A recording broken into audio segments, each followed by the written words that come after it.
can be developed through hard work, good strategies, persistence, dedication, and input from others. Where focus goes, energy flows. So focus your energy on continuous learning and stop wasting time thinking about looking smart. Build resistance, build vulnerability, build courageousness, and face adversity with a smile. Become comfortable with uncomfortable. You know, the only person that you need to prove anything to is you. Imperfect action trumps perfect inaction. Stop wasting time and get on with it. Failure is part of learning, so start learning by taking action.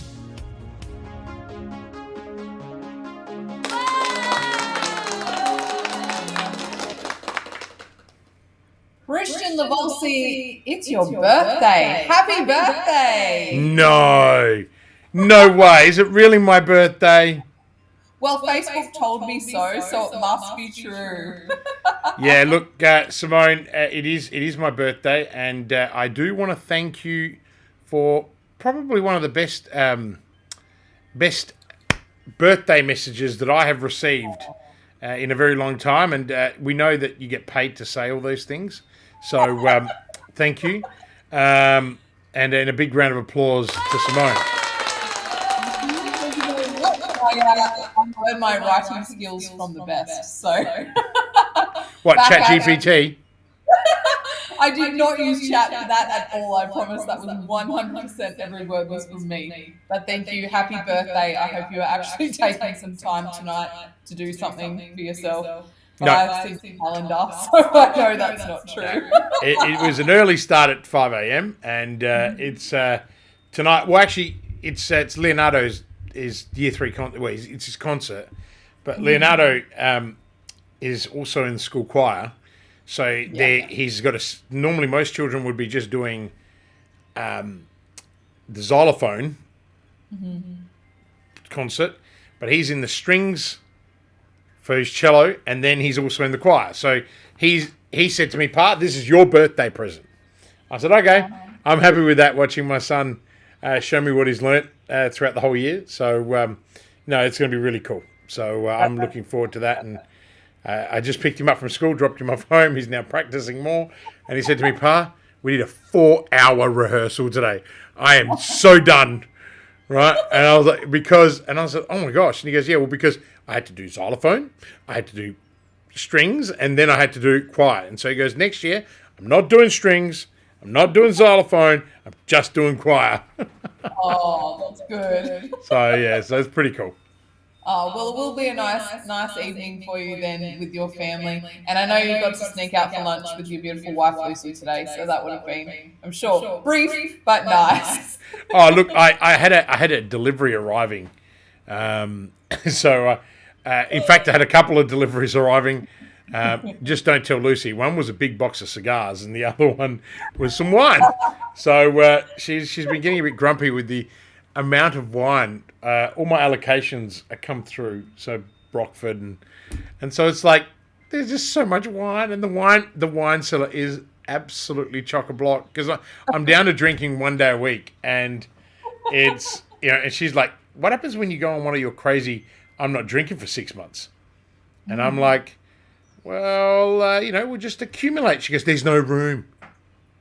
There's thousands of bottles." I'm like, "All right." And then she's like, "Sell some." I'm like, "All right, surely not." You'll have to have a bit of a face-off from sharing the wine area with the art area and see who wins that debate. Well, hopefully her website will be up very soon, because selling privately without her website is getting very frustrating. We have a cumulative amount of artwork developing, right? And it's like, honey, like, let's go. Oh, and bloody artists, they lack confidence in selling amazing art. I find that fascinating, right? Everyone should take a tip out of Bromley, right? Bromley, there. He just loves selling. I almost want to say to David, just slow down, mate. I don't want to devalue all the artwork that I have. Well, I have a great suggestion for you. Why don't you just invite people over and pay, like they can pay a nominal fee to come through your house, have a glass of wine, look and buy some art, and go. So there could be a full service offering. Look at you, the entrepreneur, right? Look at what you've learned from me. No. The answer is no. Home is home. It's like sanctuary. Having people come through the house is just not. That's why we're considering now, as you know, moving out to the hills. We've been looking at some properties out there. And I've got to say, Lucy's like, you and your bloody tennis courts. I'm like, I want a house with a tennis court. And I haven't played tennis since I was about 14. So it's just, I've always wanted a house with a tennis court. Oh, that's cool. We all have dreams. All right, let's get into this today. So you off this call and you can enjoy the rest of your birthday. Now, this week I really wanted to talk about performance evaluations and if people are really making effective use of this process. So I know this is something I've had pretty kind of interesting experiences within, so I'm really looking forward to this conversation. Let's get straight into my first question. So I wanted to ask you, what is the primary objective of a performance evaluation? Like, why are we doing this in the first place? Well, the primary objective of, in my opinion, any performance evaluation or appraisal, Simone, is actually to assess and document an individual's job performance and also, though, the potential for future growth. Okay, that's where I think there is always a missing link. It aims, in my opinion, to provide clear feedback to employees about their work achievements and also the areas of improvement. We use it a lot for aligning individual activities and objectives with the organisational goals. And we also use it to serve as a basis for making personal decisions, such as promotions, pay rises, training needs, and flexibility in the workplace. Additionally, performance appraisals and evaluations offer an opportunity for employees also to express any concerns or aspirations as well as views on the work environment, which, in my opinion, fosters that open conversation, that communication between, owners and leaders and supervisors and their teams. So, that to me is the primary function of a performance evaluation. Okay. We've still got time on the clock, so I'm going to ask a little sub-question off that because I love doing this. Yes. In my experiences, performance evaluations have been an annual process. Is that what you would recommend to people as well? Is this something you should only be doing once a year? Look, you should do one at least once a year. Recently, Jody Hawkes, the CEO of Bohu Engineering, of which I'm the chief advisor and chairman of their board, a role I take very seriously, as you know. And she recently spoke at the Chamber of Commerce Wellbeing Mental Health Day breakfast. It was huge. And one of the things she says, and we implemented weekly one-on-ones with the leadership team. And now the leadership team has weekly one-on-ones with their leadership team. And their leadership team have weekly one-on-ones with the team. And, that's in addition to, and we do simple 3-question ask. And one of them is, give us your happiness score. Yeah. It's really simple, right? And so, we're always doing little things like that. And why? That allows us to keep the pulse of the organisation. And anything below an 8 is immediately followed up with a question of, okay, what is it going to take to get you to an 8? Yeah. Right. And everyone knows. So everyone plays the game and everyone's open to it because everyone knows that we're doing it because we care, not for any other reason. Yeah. So to answer your question, I think that's very old school. We have a check-in daily huddle every day, right? And then you guys know it. When I'm not happy, you know it. When I'm happy, you know it. So, it's as you wrote in your birthday message to me, absolutely no bullshit, right? It's like I call it as it is. And you either love me or you hate me. And lucky for me, today demonstrates to me that I am more loved than I am disliked. I've had to put, I apologise if anyone's getting any beeping and I'm looking around. I've got everything on D&D, but things are still coming through. If these were sales, I'd be a multi-billionaire today. I'm not shitting. In. My son got in the car and he's like, "Pa, how many messages did you get?" I said, "I don't know, but there's about 150 odd in text messages alone." And he goes, "No way." So he starts flicking through and he's like, "Oh my gosh, there really are." And I said, "You don't want to see LinkedIn. LinkedIn's out of control." I mean, when you talk about Facebook. So it's really nice. And, you know, I said it on our mastermind call, didn't I? You know, the love that I've received from my team and from our clients is phenomenal. I'm getting clients who are piano teachers sending me recitals of singing Happy Birthday. Marianne, right? Where's Mav? She wrote me a song, a 2-minute song, and you know, and I'm getting children's messages from clients with children singing Happy Birthday and how much they appreciate me, and it's. I'm not gloating. It is just so humbling, right? Even what you wrote. So to me, and we're talking about performance evaluations. That isn't a way I am evaluated. I'm evaluated every single day of my life, and I've got to say, the last 2 years, my birthday is where I look at the measure, not of the number of messages, but the quality of the messages. So to answer your question, you should do an annual performance evaluation to give the employee the opportunity to discuss pay rises, goals, and alignment. But if you're like an organization like us that works to rhythms, then you are doing daily huddles, you're doing weekly huddles, you're doing leadership monthly, you're doing quarterly restructuring, and we teach our clients that. So you've got feedback loops the whole time. I mean, how many times do I have to talk about feedback loops in these sessions? Don't you? I know you're looking at me because you're like, I should not have asked that follow-up question. I had 30 seconds and he's giving me a 5-minute answer. No, but I think it's an important one, right? Yeah. Like people are still living in these really old-fashioned systems and processes, and like you just said, our performance is evaluated every day, which is great because then it's get to course correct and stay in alignment for what we want to do. All right, I'm going to move on to question number 2. My second question is, should an employee or a team member or talent, whatever you like to call them, should they be preparing for these meetings as well? So let's put aside those daily huddles and things that we we're just talking about there. But when it comes to a more formal performance appraisal type situational conversation, should you be preparing for these meetings, or just walk in, sit down and see what your boss has to say? If you're an employee and you walk into one of my meetings unprepared, you will be walked straight out. And that doesn't matter whether it's your performance appraisal or whether that is a meeting in general, right? Like, we have our weekly huddles, and you guys have to write reports that take you a good solid hour to put together for the meeting, and we assume they're read, so we can focus on actually hitting the action items that we want to do, and that's taken iterations. So performance appraisal, exactly the same philosophy. You have to prepare.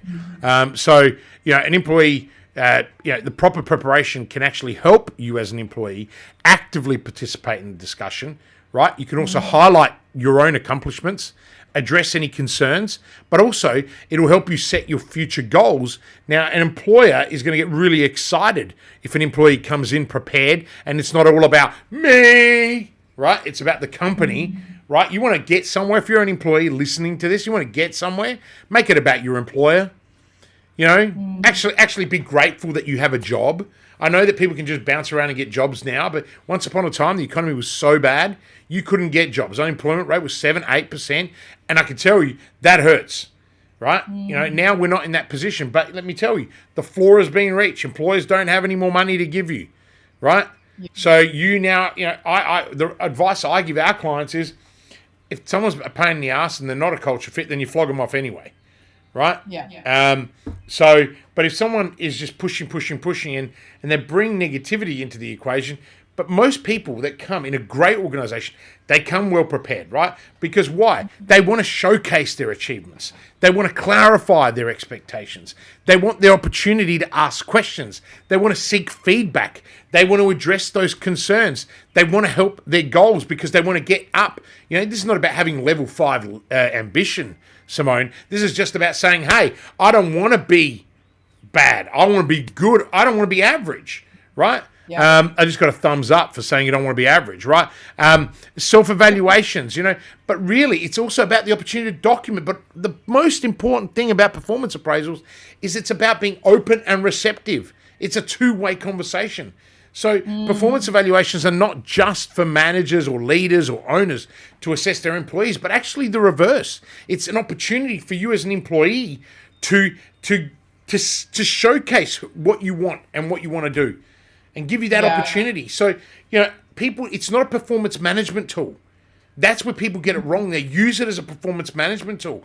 It's not. If you have to use your performance evaluation as a performance management tool, you've already failed. Because you should be performance managing people to a scorecard on a weekly basis, on a monthly basis.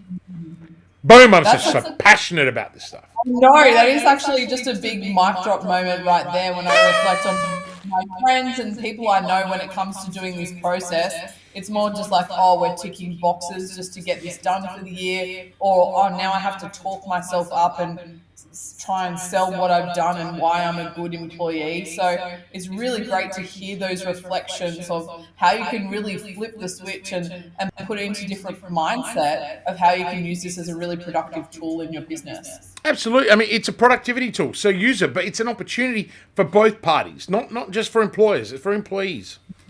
Yeah. All right, question 3. So I think we've kind of covered this in a roundabout way, but I'm sure you have more to add. How do you really measure the success of the performance evaluation on an ongoing basis? Do you reflect back on, if you're using documentations or if you're recording your meeting or voice recording, whatever you're doing, should you be reflecting on that to see how it's all going, or what are the steps in process on that?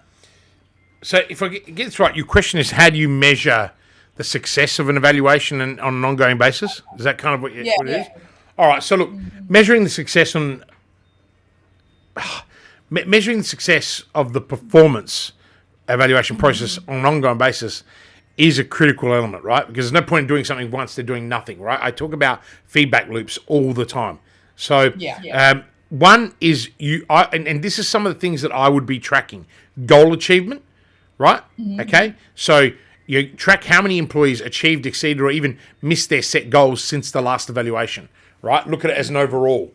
Okay. Then, make sure you document the feedback from the employees, right? And actually utilize it. Okay. If there's anything there of value, acknowledge the people that gave it to you and implement it immediately. You will get an abundance of love because people want to be heard and then they don't want it to just go nowhere. Okay. So one of our clients, we're growing at 30% year on year. It's been 5 years, and we've gotten to a point where now it's like, oh crap, we don't have a staff room, and we're not, the rents are ridiculous in what we do. But we've actually gone and said, okay, cool. We've been hearing you for a couple of years. We're now expanding. We're going to give you a staff room, and we've made a point to explain the cost of building it and the cost of the rental space. But that's because that's how important they are to us, that's what we're going to invest. And this is what employers don't do enough. They don't talk and educate their team about what that investment is. Now, we do that because then when someone says, hey, 6 months later after they got the staff room, our staff room's great, but now we want this. Whoa, we just dropped $100,000. And that space, that 45, 50 square meter space, or whatever it is costing us, this much money per year in rent. That's, let's look at other avenues. So it's about education, but you get a lot of this from the evaluations. It's feedback from managers, because you as a manager and owner can actually gain so much insight on your own style, and so then you could engage, a behavioral psychologist or a psychologist like Simi, one of our clients, and that's what she does. She'll review the leadership styles and the people around it. By the way, I know you dropped an appointment, you dropped a calendar note in my diary, but unfortunately my diary on my birthday was actually already chock-a-block. Thanks. I know it's on the agenda. I've got to get back to Simi with my follow-up, right? So employees' engagement and morale is so important to track, right? And I could, trust me, if you do the evaluation, you follow the feedback loops, you implement things, you listen to them, you do it, your morale, your culture will increase and improve. And if you do it by explaining also the cost and reciprocal right around it, you'll also gain an understanding that your business isn't just a pit of wealth. Now, I say this because all of my one-on-one clients make money, and they make really good money, because our philosophy is any kind of growth has to be in alignment, has to be in alignment with margin growth, right? So when we say we're growing 30% year on year, we retain our gross margin at the agreed amount. We don't compromise gross margin. So sometimes some employees can look at that and go, oh, you're turning over $30 million. You must be making so much money. We're doing all the work. It's like, yo. We're doing the strategy work, right? You're doing the legwork. You get rewarded. You get paid every single week, 20, 30% above award wages, right? Like, we're doing this, we're doing that. But we talk to them because we're in constant dialogue. We don't just wait for one performance evaluation. By that stage, you've lost that person, right? Yeah. And then no disrespect to employees that might be out there listening to this. I mean this from the bottom of my heart. Anyone who knows me knows I deeply care about people, particularly, even though I work for the employers, I have my own team, right? And I deeply care about them. You know that. So I'm not saying that because I'm on the employer side. I'm saying everyone's got to be on the same bloody side. That's why alignment is so important, right? Like that, and I'm always going on and on about that. And look, I think consistency, right? If you're doing the performance evaluations exactly the same for every single person, you can start to see patterns and themes. Those patterns and themes will actually lead you, right, to uncovering and unearthing a whole bunch of really exciting things, but also some scary things about your organization. And as a leader or as a manager, you've got to be prepared for that, right? And then you've got to be able to have robust conversations about it. I'm always teaching people, you've got to have robust conversations. I have robust conversations with my clients. And by robust, sometimes it's, yelling matches of, no, I disagree with you, and I disagree, and we vice versa. I'm like, that's fine. I don't throw the dummy out or throw the baby out of the pram. I don't even know any of those things. I've got bad jokes, bad dad jokes, and I'm not very good at what the normal people are good at. But yeah, it's one of those things that it's a huge opportunity missed if you only rely on a performance evaluation and you do it to tick the boxes. So, look, key takeaways from everything we've talked about, because I think that's important, right? Who's that, Riley? That's Ethan. Ethan. Oh, right. How you going, buddy? Long time no see. Now we've got to hurry up and get you of age so you can come and work with me. Oh yes, I heard. Yeah. Oh, what? You've already forgotten about coming to work for me? No, actually. Good boy. Actually. It's on his bucket list. Yeah, good. I'm sure that bucket list is going to change as it gets older, and I'm going to be eliminated from the bucket list, but hopefully not. Right? Well, being on a 9-year-old's bucket list, that's an achievement. Hey, look, I love the praise, but it's all about the game, right? So we'll work on you, Ethan. So look, just some key takeaways that I think are important for people that have come in late into the conversation. Performance evaluations are actually crucial for understanding an employee's progress and also identifying areas of growth, right? Evaluations serve as a bridge, right, between employees' potential and also the company's objectives, okay? And that gives us that alignment.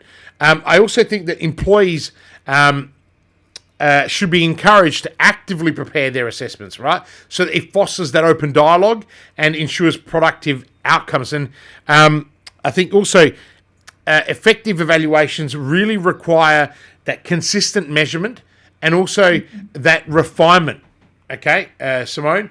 And I think finally, it's all about mutual understanding and leading to better align and enhance productivity for everybody to win. Right? A company that's winning will always have its employees winning, with the exception of Qantas. Okay? And I'm not going to get started. Every week I choose someone, right? Alan Joyce, right? Thank God. I think you were, I did my master's paper on Qantas, and I always thought Alan Joyce was a genius operator, right? And I still do. I think as a strategist, but he forgot about the people and he forgot about the country. And I think the reality of it is he got greedy and he forgot about the people. And now that company is getting smashed, right? And and I'm not sure how the new CEO, Vanessa, is going to handle herself, but sending out a couple of messages to all of us platinum frequent flyers saying it's all going to be fine really doesn't work. So, I'm very fortunate as I fly a lot for work, as you know, and I'm platinum on both airlines with Virgin as well. So I've been flying the Branson bandwagon for a while, and it's the service has been a lot better on Virgin, and it's really sad because there's so many good employees at Qantas, but those employees need to come back with the feedback loops. They can't take it out on their customers, and that's I guess where I'm going with this. It's not about my fucking flying rendezvous. That's a really good example of a company who has done a disservice to its people, and those people are all the stakeholders. The only people that they've made money for are the shareholders, and the board has made a stack of money, right? And they can't even answer questions. When the chairman of the board can't answer a straightforward question at a Senate hearing, I find it disgusting, because I went in and listened, and I just thought, come on, mate, you're just playing dumb for show, right? Don't question. You might want to question a senator's intelligence, but Australian people are watching. And if you're using Australian taxpayers' money, you're accountable to us. And I think that's also really important as business owners. We are accountable to our stakeholders. And our stakeholders are our people and our customers, right? We're not accountable to shareholders because that's normally ourselves. And as business owners, we normally leave ourselves last. So, it's so important. I really like this end of the segment shit where I take on some big heavyweight. And I'm sure that they got plenty to say about me, but that's fine. I'm insignificant. And I'm not using Australian taxpayers' money to pay myself a bonus. But Simone, that's it. Another jam, another day, another hot seat. I love it. I love it when I get a topic that you're really passionate about and you get fired up. It's really, really cool. I'm containing myself.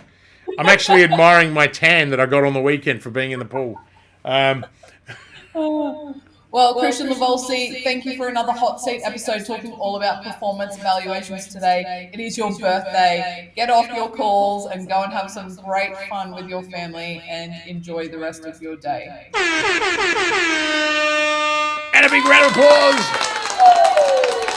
We'll be back next week with the hot seat at 5 p.m. We're on the countdown to our December event. We are only about 5 weeks away, I think, until you are going to be here in Sydney delivering your brand new program, Live with Purpose, which we're super excited about, and masterminding for our last quarter of this year with our Evolve clients, which is super exciting.